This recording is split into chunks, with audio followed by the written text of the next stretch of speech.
अजित माधवराव।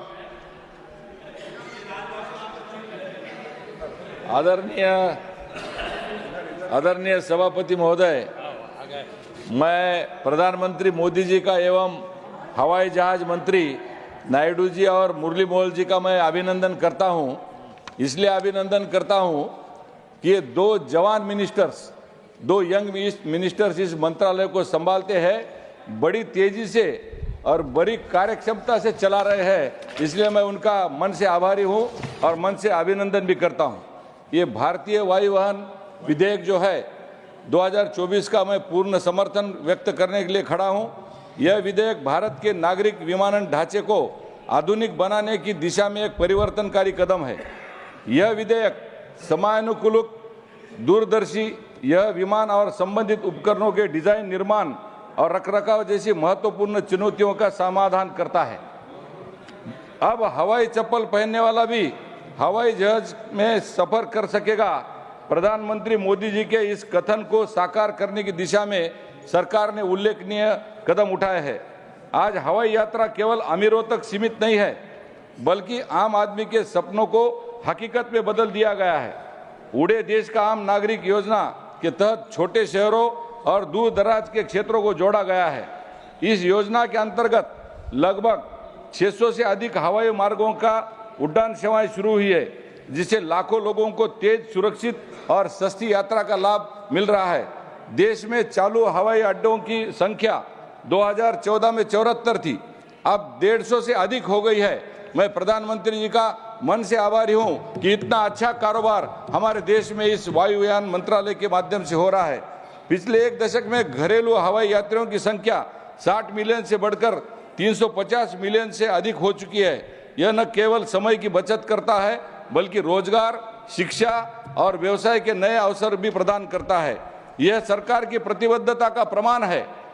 विकास की हर ऊंचाई पर आम आदमी की हिस्सेदारी हो।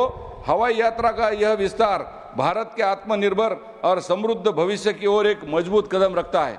आदरणीय सभापति महोदय, परसों हमारे एक मित्र, विद्वान मित्र इस सभागृह में नहीं है, जो राघव चड्ढा जी, एयरपोर्ट को उन्होंने बस स्टॉप कहा था। यही दर्शाता है कि अमीरों की कुछ गिनी चुनी जागीरदारियों की जो जगह थी, अब हमारे देश के सामान्य तथा आम नागरिकों ने इसकी जगह ले ली है और गरीब आदमी भी हवाई जहाज का सफर कर रहा है।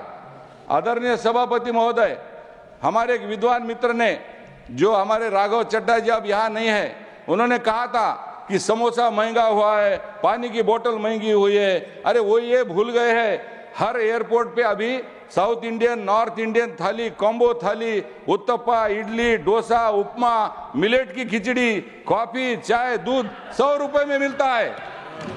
और प्लास्टिक का बॉटल का पानी के बारे में पीने की उनकी अंग्रेजी कल्चर अभी गई नहीं है। मोदी जी ने शुद्ध जल मुफ्त में हाथ से बटन दबाकर या पैरों से बटन दबाकर पानी पीने के लिए मोदी जी ने आरओ और मिनरल वाटर हर एयरपोर्ट पे मुफ्त में उपलब्ध कराए हैं। तो ये अंग्रेजों की संस्कृति से बाहर आने को तैयार ही नहीं है।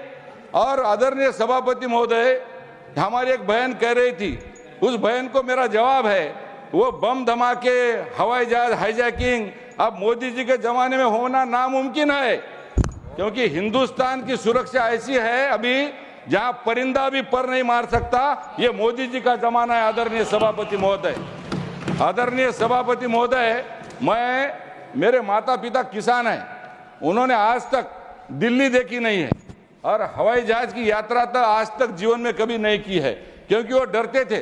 वो कांग्रेस के जमाने में हवाई जहाज गिरते थे, धड़ल्ले से उड़ जाते थे, तो बोलते थे मैं उस हवाई जहाज में नहीं बैठूंगा। वो 85 साल के हैं। मैं खेत में जाके उनको मिला, मैं बोला पिताजी, माताजी, अब मोदी जी का जमाना है। तो उन्होंने कहा है कि तुझे राज्यसभा सांसद उन्होंने बनाया है, तो मैं उनका धन्यवाद मानने के लिए मैं दिल्ली आऊंगा। तब उन्होंने मान लिया। नांदेड़ से दिल्ली हमारे सारे सरदार लोग आते हैं गुरु गोविंद सिंह जी का इस पर मथा टेकने के लिए। अब हम नांदेड़ से दिल्ली सिर्फ 2 घंटे में आते हैं भाई साहब। आदरणीय सभापति महोदय, वो हिंडन एयरपोर्ट पे आते हैं, वो भी सिर्फ 2500 रुपए में हम आते हैं। टिकट का किराया 2500 है नांदेड़ से दिल्ली का, और 2014 के पहले ये कांग्रेसियों की जो सरकार थी, तब नांदेड़ से दिल्ली आने के लिए 2 दिन लगते थे, 2 दिन। ये जो सारा जो श्रेय है 2 घंटे में दिल्ली आने का, सारा श्रेय मोदी जी को है। ये हमारे जवान मिनिस्टर जो सामने बैठे हैं, राम मोहन नायडू जी के मिनिस्ट्री को है। हमारे यहाँ के बहुत सारे विद्वान मित्र हैं। हिंदी, मुझे ये समझ में नहीं आता कि उन दो हिंदी भाषा की क्यों आपत्ति है। अरे हिंदी तो हमारी राष्ट्रभाषा है, मातृभाषा है। हिंदी हमारी माँ समान है। संस्कृत दुनिया की सारी भाषाओं की जननी है, यानी कि हमारी माता है। इसलिए इस विधेयक का नाम वायुयान विधेयक रखा गया है। आने वाली पीढ़ियों ने हमारी संस्कृति को भूलना नहीं चाहिए। हमारे हिंदुस्तान की संस्कृति हजारों साल पुरानी है। प्रभु रामचंद्र जी के जमाने में पुष्पक विमान भी हुआ करता था। हनुमान बजरंगबली हमारे वायुपुत्र कहलाते थे। और हम कितने दिनों तक अंग्रेजों की गुलामी में जीना चाहते हैं? अंग्रेजों की गुलामीता से बाहर आओ मेरे मित्रों। बाहर के देश ने जो हमारा गरुड़, विष्णु भगवान का जो वायुयान था, उसका नाम बाहर के देशों ने गरुड़ा एयरलाइंस तक रखा था। लेकिन आप अभी भी हमारे जो भाई ने बताया है, फटे कपड़ों में रहने का, अंग्रेजी के मानसिकता में रहने का, इसी में रहने में हम खुशी मानते हैं। हमारे प्रभु रामचंद्र जी, हमारे प्रभु विष्णु भगवान जी ये पुष्पक विमान में आए थे, ये गरुड़ का इनका वाहन था। तो मैं चाहता हूं इस हमारी संस्कृति का सम्मान बढ़ाने के लिए मेरे विश्व गौरव नरेंद्र भाई मोदी जी और नायडू जी और हमारे महाराष्ट्र के मुरली मनोहर जी ने जो मंत्रालय संभाला है, इनका मैं बहुत बहुत अभिनंदन इसलिए करता हूं कि इसका नाम वायुयान, भारतीय वायुयान विधेयक का बिल, ये बिल बहुत समर्थनीय है, सशक्त है, हमारे देश के प्रगति का एक नया पहल है। हमारे गरीब किसान, गांव का मजदूर, सारे लोग अब इस हवाई जहाज में बैठकर अपने इस देश के प्रगति को देख रहे हैं। हमारे देश का व्यापार बढ़ रहा है। हमारा किसान आगे चल के यहाँ पर उसकी गरीबी से बाहर आकर ये देश के विकास में अपना विश्व गौरव बढ़ा रहा है। मैं माननीय मोदी जी का मन से आभार व्यक्त करता हूँ। धन्यवाद। धन्यवाद। श्री प्रफुल्ल पटेल जी।